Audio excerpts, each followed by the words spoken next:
Budget से जो IT के वाबस्ता अफराद को, आईटी के सेक्टर को जो तवक्कुआत थी, क्या आपकी वो तवक्कुआत पूरा हुई हैं या इस सेक्टर पर थोड़ा सा ख़ास फोकस हुकूमत को करना चाहिए था? नहीं, बहुत बहुत शुक्रिया जी, आपने मुझे ये मौका दिया। बिल्कुल जी, हमारी तवक्कुआत से तो बिल्कुल भी पूरी नहीं हुई। हमारी गवर्नमेंट से दो ही रिक्वेस्ट थी।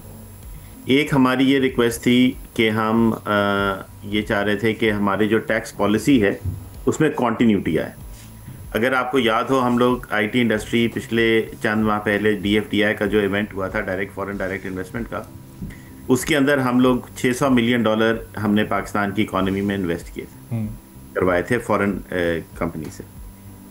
हमारी गवर्नमेंट से ये रिक्वेस्ट थी कि जो भी पॉलिसी आ जाए उसमें हमें मजीद कोई टैक्स ब्रेक की ज़रूरत नहीं है, उसको काइंडली आप अगले 10 साल के लिए अनाउंस करें, ताकि जिसने भी इन्वेस्ट किया है उसको ये कॉन्फिडेंस हो कि एड हॉकिज्म नहीं होगा और पॉलिसी अगले 10 साल तक कंटिन्यू रहेगी।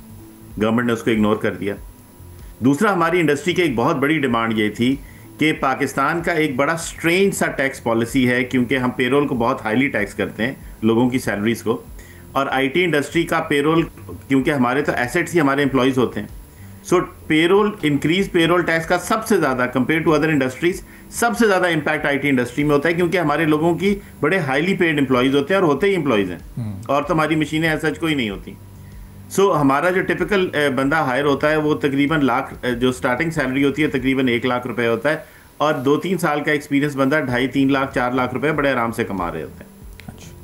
हमारे यहाँ एक बड़ी स्ट्रेंज गवर्नमेंट की टैक्स पॉलिसी है कि अगर एक बंदा पाकिस्तानी कंपनी के लिए एक नौकरी करे तो वो 30% महंगा पड़ता है पाकिस्तानी कंपनी को, कंपेयर टू अगर वही आदमी एक इंटरनेशनल हमारे ही कंपेटिटर के लिए काम करे।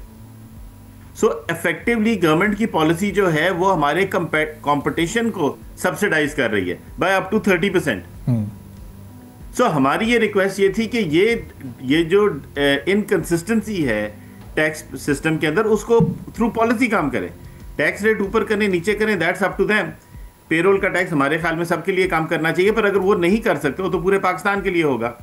वो कम करता है, ज्यादा करना है, इट्स अप टू देम, पर डिस्पैरिटी ना हो। ये ना हो कि एक बंदा एक कंपनी के लिए काम करे तो उस कंपनी को वो एम्प्लॉय 30% महंगा पड़े, और वही रिसोर्स अगर किसी और कंपनी के लिए काम करे, इंटरनेशनल कंपेटिटर के लिए काम करे, तो उस कंपनी को 30% सस्ता पड़े। तो सजा सर, ये जो पॉलिसी है ये इससे फ्रीलांसर्स भी, इससे जो स्टार्टअप्स हैं वो भी, और जो आईटी एक्सपोर्टर्स हैं वो सब के सब इससे मुतासिर होंगे, या जो जिन कंपनीज में एम्प्लॉयज ज़्यादा हैं सिर्फ वही इससे ज़्यादा मुतासिर होते नजर आएंगे? सर, इससे सारे जो यहाँ पे कंपनीज हैं जो एक्सपोर्ट कर रही हैं, और हमारा अगर आप देखा जाए तो 90% एक्सपोर्ट तो कंपनीज करती हैं, सबसे ज्यादा इससे हमारी कंपनीज इंपैक्ट होती हैं, और उसका नतीजा हम देख रहे हैं। We are starting to see companies 2 काम करेंगी इसके बाद। एक काम कंपनी ये करेंगी कि बहुत सारा वो कैपिटल पाकिस्तान लाना बंद कर देंगी, ठीक है, और जो हम देख रहे हैं जो है एक इंक्रीजिंग ट्रेंड है, जिससे हमारे पाकिस्तान की एक्सपोर्ट कम हो जाएगी। दूसरा, हमारा एक बड़ा नेचुरल स्टैंस होगा कि जब वो कैपिटल बाहर पड़ा होगा तो जॉब भी पाकिस्तान से इवेंचुअली चली जाएंगी, और हम ये भी ट्रेंड देखना शुरू कर दिया है। हम देख रहे हैं कि हमारी बहुत सारी बड़ी कंपनीज अब पाकिस्तान के अंदर से रिसोर्सेज हायर नहीं कर रही। वी हैव टू रियलाइज कि इस वक्त economies are competing with economies. जो आपके फॉरेन डायरेक्ट इन्वेस्टमेंट वाले लोग हैं, जो फॉरेन इन्वेस्टर्स हैं, वो देख रहे हैं कि अगर हम पाकिस्तान में कंपनी खोलते हैं, हमें 30% महंगा पड़ता है वही रिसोर्स, तो हम वही काम जाके वियतनाम में क्यों ना कर लें, इंडिया में क्यों ना कर लें, किसी और जगह क्यों ना कर लें। सो हमारी कंपनीज के साइजेस छोटे होंगे, हमारी एक्सपोर्ट कम होगी, और ये एक बहुत सीरियस इशू है जिसे गवर्नमेंट को सीरियसली देखना चाहिए। सब्सक्राइब करें और बेल दबाएं ताकि कोई खबर रह न जाए।